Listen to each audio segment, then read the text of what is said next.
Kveik yeast is the ultimate tool for the home brewer, especially those who are new to the hobby. It makes brewing beer quicker and easier than ever, and one of the many brilliant things about Kveik yeast is that it's very easy to reuse it. There are, however, many ways to reuse Kveik yeast, and that can be a bit confusing for new homebrewers.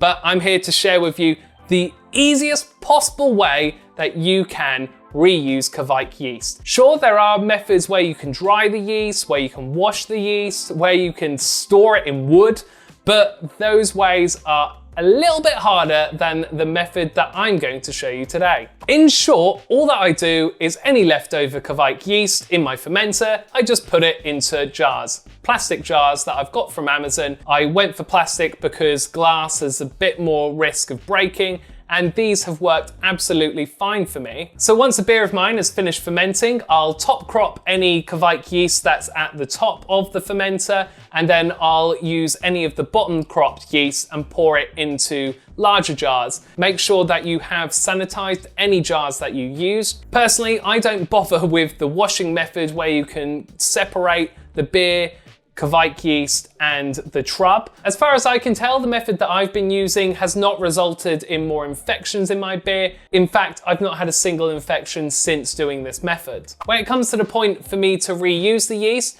I then just pour out some of the beer and then I put in a good chunk of the yeast into the fermenter. I don't really measure it out, but I do know that you probably only need about a teaspoon's worth of Kveik, and then that is it. Yeah, sure, there's a little bit of trub in there, but some people suggest that that's actually quite useful. It can provide some of the nutrients which helps kick off the fermentation. I've used this method maybe 40 times now, and I've seen no infection due to me not bothering to wash the yeast. So yeah, maybe it's lazy, but it works. To find out even more about why Kveik yeast is absolutely amazing for homebrewers, watch this video.